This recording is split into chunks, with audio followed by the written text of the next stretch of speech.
राधे राधे महाराज जी। राधे कृष्णा। महाराज जी, एक प्रश्न था। सेवा किसे कहते हैं? मनुष्यों की सेवा करें या दूसरे जीवों की, और किस भाव से करें? अच्छा, सेवा किसे कहते हैं? जी। दूसरा आपने पूछा मनुष्यों की सेवा करें या और 84 लाख के जीव है उनकी भी सेवा करें। जी। और तीसरा ये है सेवा किस भाव से करें। जी। तो पहले हम लेते हैं सेवा किसे कहते हैं, मतलब सेवा क्या है। तो रामायण में भी कहा सबसे सेवक धर्म कठोरा। पहली चीज तो यह है सेवा के अंदर बर्बाद होना पड़ता है आदमी को, तन मन धन। ठीक है। अब किसी की आप सेवा करना चाहते हो तो उसके लिए धन के बगैर तो सेवा न होगी नहीं। क्यों, मटेरियल कुछ तो चाहिएगा, उसका खाने का पीने का, उसको सुख देना, यही तो सेवा है। और फिर तन भी लगाना पड़ेगा और मन से तो की जाएगी। तो ये तीनों चीज हमारे को मिली है ना, ऊपर से तो आत्मा आई है ना। ये मटेरियल सामान माइक, ये तो भगवान ने ये चोला तन मन धन ये हमारे को दिया है ना इधर। तो ये भगवान का समझ के, तन भगवान का, धन भगवान का दिया हुआ और मन भी भगवान का, ऐसे जो अपने पास जो कुछ आपकी सामर्थ्य है उसको दूसरे जीवों में परमात्मा देखते हुए, तत्व को देखते हुए, मतलब शरीर को ना देखे। अब ये कुत्ता है, ये गधा है, ये सूअर है, ये पक्षी है, ये कौवा है, ये कीट पतंग है, तत्व को देख करके। अब मेरी आत्मा के समान ये है, जो मेरे अंदर परमात्मा है वो भी इसके अंदर बैठा है, इसके हृदय में, चाहे मच्छर हो चाहे मक्खी हो, ये तो आप जानते ही हो। अनंत जीव हैं, उनके हृदय में भगवान रहता है। ऐसे ऐसे जीव हैं जो दूरबीन से दिखते हैं, वैसे आंखों से नहीं देखते, उसके अंदर भी भगवान बैठा है। तो जब ये भाव आ जाए कि ये शरीर भगवान का, धन जो मेरे को इधर मिला है, तन ये भी परमात्मा का। क्यों, तन की क्या वैल्यू है? जब तक आत्मा को परमात्मा शक्ति ना देगा तो ये मटेरियल मामला कैसे चलेगा? ये तो जड़ है ना। आपने सारी फिटिंग कर रखी है, बिजली है नहीं, तो उसकी क्या वैल्यू है? तो ऐसे करना है, तन उसका, धन उसका, मन उसका, शरीर उसका। ठीक है। मैं तो सिर्फ एक यंत्र हूं और वो ही इस यंत्र को चला रहा है। तो ऐसे समझ के जीवों में तत्व को अपनी आत्मा देख के उनको सुख देने की इच्छा, बदले में कुछ नहीं चाहिए। निष्काम भाव से सब में मेरा परमात्मा है और परमात्मा को सुख कैसे दूं? भक्ति में भी सुख, सेवा, ये दोनों मिली हुई चीजें हैं। सुख देने की इच्छा सामर्थ्य के अनुसार, और इससे ऊपर की सेवा, शरीर काम नहीं कर रहा, धन भी गुजारा लायक नहीं है, तो भी अपना कष्ट उठा के अपने इष्ट को सुख देना तत्व को देख करके, ऐसी सेवा, इसको कहते हैं सेवा। मतलब सेवक सेवा करने वाला भी जहां एंड हो जाए, बस खाली सेवा रह जाए, सेवक भी ना रहे, अंदर से, मन से, अंतकरण से। तो ये तो आप समझ गए, इसको कहते हैं सेवा। आपने पूछा था सेवा किसे कहते हैं। अब दूसरा आपका सवाल था, अब जी सेवा मनुष्यों की करें, एक मिनट बाद बात करेंगे, सेवा मनुष्यों की करें या दूसरे जीवों की करें। भाई एक मनुष्य तो है नहीं, 84 लाख योनियां हैं ने, कई बार बताया है ने। 30 लाख योनियां किसकी हैं?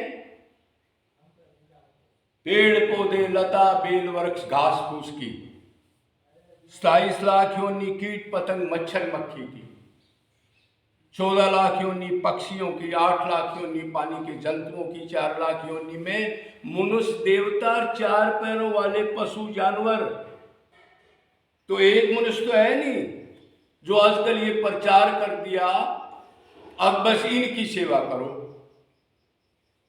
अरे मनुष्य के पास तुम सेवा कर रहे हो, उसके पास किसी न किसी के पास कोई दुकान होगी, कोई मकान होगा, कोई घर होगा, कुछ प्रॉपर्टी होगी, वो काम भी कर सकता है।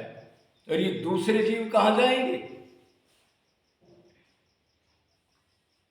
तो अगर आपको भक्ति और अंतकरण शुद्ध करना है तो मनुष्यों की सेवा देख के करनी पड़ेगी कि वो एक्टिंग कुछ करेगा, मन से उस समान का कुछ करेगा, बोलेगा कुछ, तीनों चीज विपरीत करेगा। और आप अंतर्यामी तो हो नहीं, भगवान तो नोट कर लेगा उसके पाप को, लेकिन आप तो उसकी एक्टिंग समझ के कर दोगे, उसका गलत इस्तेमाल कर देगा तो आपको भी दंड मिलेगा। राजा नरक की कथा वगैरह सुनी होगी, सजन कसाई का एक वृत्तांत सुना होगा आपने, ठीक है। तो मनुष्यों की तो बिल्कुल देख के सेवा करनी। आप कहोगे महाराज जी मेरे को क्या पता, तो पशु थोड़ा ही है हम। पता करना था शास्त्रों से, किसी संत से, अब जी मैं कैसा कर्म करूं, कैसी सेवा करूं, तो आपको ज्ञान तो लेना पड़ेगा। भौतिक ज्ञान के लिए तो निरंतर लगे रहते हैं, ये कमा लूं, वो कमा लूं, उससे जानकारी बना लूं, ये पहन लूं, ये खा लूं। तो मनुष्य की सेवा बहुत देख के करनी है। अगर गलत मनुष्य की सेवा कर दी आपने तो उसका दंड, अगर वो पाप करेगा, उसको ताकत मिल जाए, उसको धन मिल जाए, उससे वो नशा करे, पाप करे, किसी को दुखी करे, फिर आप कहोगे महाराज जी खाना खिला दे किसी को, तो उसमें तो कुछ नहीं। ना ना ना, वो भी उसका भाव देख करके आपने करना पड़ेगा। आपने खाना दे दिया, वो भूखा था, कोई प्लान बना रहा था कि रात को क्या करना है मैंने, उसको शक्ति मिल गई, अब वो जाके किसी का घर फाड़ ले, कहीं चोरी कर ले। तो मनुष्य की सेवा बहुत देख के करनी है। और मैं तो यही कहूंगा, अब दूसरे प्राणियों की अगर छुप के भगवान देख के आप सेवा करोगे, जैसे आप बाजरा डालते हो,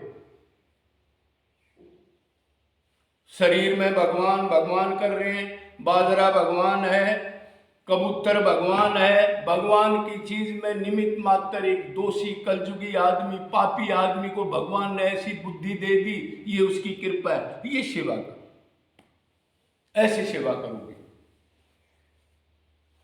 तो ज्यादातर आपने दूसरे प्राणियों की सेवा करो, उससे मान बढ़ाई में नहीं जाओगे, लौकिक दुनिया इकट्ठी नहीं करोगे, ये सेवा नहीं तो 10 आदमी इकट्ठे करके और पर्ची काट रहे हैं, सत्संग करा के पैसा इकट्ठा करें, ये नहीं। सेवा इंडिविजुअल, अपने को ही फूकना सेवा है।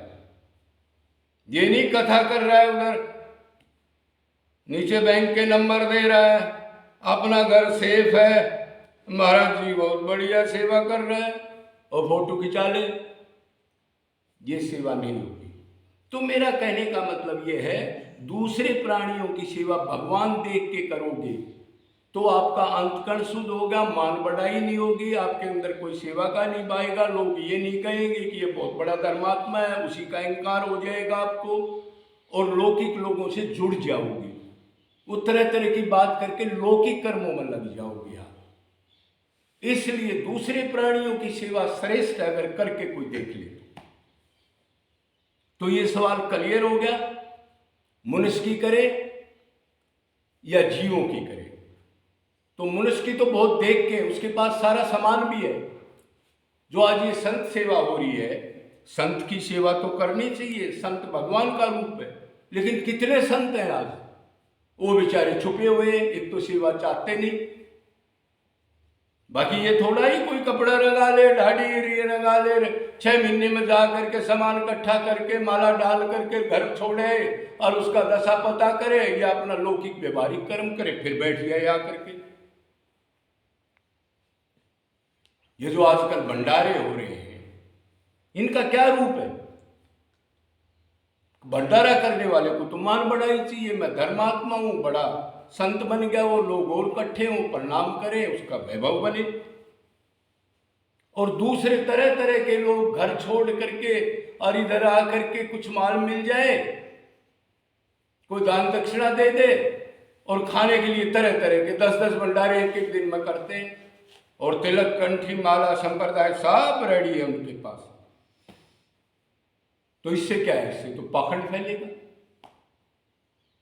और फिर ये भी देखो आप कैसा दान ले रहे हो, उसका भंडारा कर रहे हो आप, मुर्गी फार्म वाले का भी दान ले रहे हैं, शराब के ठेकेदार का भी दान ले रहे हैं। क्या दशा होगी उस अन्न की? तो ऐसे जो है सेवा करनी चाहिए। फिर सेवा का भाव तो पहले ही बता दिया, ये मेरे परमात्मा है, सामान परमात्मा का है, मेरे इस शरीर को भी परमात्मा चला रहा है, परमात्मा को खुशी मिलनी चाहिए, उसको सुख मिलना चाहिए, एक यंत्र बन के। ये सेवा का भाव है। इस तरह की सेवा अंतकरण को शुद्ध करेगी। और अगर सेवा करोगे, और ये नहीं होना चाहिए सेवा में मेरे को 5 साल सेवा करती है, मेरे को कैंसर लग गया, मेरे को लड़का मर गया, मेरे को धन सारा लुट गया, वो फिर सेवा नहीं है। मैं तो नित्य दास ही प्रभु का, ये सब मैं परमात्मा है, मैंने इसको सुख देना है। मेरा तो प्रारब्ध से रोग भी लगेगा, कुछ भी हो जाओ, भगवान भी बड़े बड़े टेस्ट लेता है, ये चीज बीच में नहीं चाहनी चाहिए। सेवा तो संसार में भी होती है। एक आदमी एक लड़के की शादी में 20,000 का गिफ्ट दे देता है, 51,000 रुपये कन्यादान वगैरह कर देता है। अब दूसरे को तो सेवा लग रही है, ताकि बड़ी अच्छी सेवा है, लेकिन उसको पता है जब तेरी शादी होगी तो डबल देगा या इतना तो देगा, ये एक्टिंग। एक आदमी गरीबों की शादी करा रहा है कोई नेता बन के, और मन में ये है अब 6 महीने बाद इलेक्शन इनसे वोट ले लूंगा, ये सेवा नहीं। एक आदमी सेवा कर रहा है, मेरे को स्वर्ग मिल जाएगा, मेरे को वो लोक मिलेगा, ये सेवा नहीं है। कोई भी इच्छा ना हो, बिल्कुल भी, बस मेरा तो धर्म है, मेरे इष्ट है, मैंने इसको सुख देना है, क्यों मैं नित्य दास हूं। ये भाव तो सेवा का होना चाहिए। और भी काफी चीज है सेवा के, और भी 3 रूप है, रजोगुण सेवा, तमोगुण सेवा, सतोगुण सेवा। तो रजोगुण की सेवा तमोगुण से श्रेष्ठ है। तमोगुण की सेवा कैसे, दान कैसे होता है? किसी नाचने वाले को 5,000 रुपये दे दी, झूठा मूठा मन माना यज्ञ करा दिया दुनिया को दिखाने के लिए। एक रजोगुण की भी सेवा है, उसका भी फल है, तमोगुण से अच्छी है। एक सतोगुण से होता है देवता आदियों को निमित्त, तो उससे आपको क्या मिलेगा? रजोगुण सेवा से तो पृथ्वी पा जाओगे कोई जीव बन के, तमोगुण से नरक में चल जाओगे। सतोगुण की सेवा वो ज्यादा आपको ऊपर के लोक दे सकती है। सब नश्वर, दुख, खत्म होने वाली चीज, नित्य चीज आत्मा को सुख नहीं, आनंद नहीं दे सकती। हाँ, उसमें एक सेवा और होती है, हरि और गुरु के निमित्त। गुरु जो सब अपनी इच्छाओं को त्याग करके, कोई इच्छा ना हो करे तो दूसरे के लिए कर्म करे, अपने लिए कर्म बिल्कुल खत्म हो जाए, जो प्राप्त करना था वो कर लिया, इस टाइप का गुरु हो। और भगवान की सेवा तो आपको बता दी, इन जीवों को परमात्मा देख के। ये सेवा के मोटे मोटे रूप है, इनको ध्यान में रख के हम करेंगे तो भक्ति बढ़ेगी, अंतकरण शुद्ध होगा। धन छोड़ दोगे, धन से अटैचमेंट टूट जाएगी। शरीर को लगा दोगे, शरीर से अटैचमेंट टूट जाएगी। मन से लगा दोगे सेवा में, निष्काम भाव से, तो मन से संसार की आसक्ति खत्म हो जाएगी। संसार की चीज संसार को दे दी, खुद प्योर चीज रहती जाएगी। और फिर ठीक गुरु मिल गया तो भगवान से प्रीति हो जाएगी। सेवा का फल ये है। तो इस तरह हम करेंगे तो फायदा होगा, आगे के लिए सब ठीक होगा। और जब हम कुछ देंगे ही नहीं, इस धन को छोड़ के मर जाएंगे, छोड़ना तो पड़ेगा, और बाल बच्चों को देंगे करोड़ अरब, और खुद किसी की सेवा या दान वगैरह नहीं करोगे तो आगे आपने पता है, एक तो मनुष्योनी नहीं मिलेगी, मिलेगी तो दरिद्र घर में, फिर भूख के लिए तरह तरह के अपराध करेगा, झूठ बोलेगा, फिर नरकों में चला जाएगा। इसलिए सेवा जरूर करो, और सेवा के रूप बता दिए कि इसका क्या रिजल्ट है, उसको ध्यान में भेजे में रख करके गलत मन माना मत करो। तो उससे जो भोग गया आगे मिल जाएगा। इधर ही छोड़ के चले गए सब क्या, उनको तो क्या मिलेगा? डंडे, हीनियोनिया। क्यों? आप अलग हो, बेटा अलग है। आप अपना प्रारब्ध से क्या करके गए? आपके अलग कर्म, बेटा के अलग, पति के अलग, अलग अलग कर्मों में अलग अलग डिस्ट्रीब्यूट हो, अलग अलग भोगना पड़ेगा। बोलो वृंदावन बिहारी लाल की जय, सदगुरुदेव भगवान की जय, राधा नाम की जय, बरसाना धाम की जय, जय जय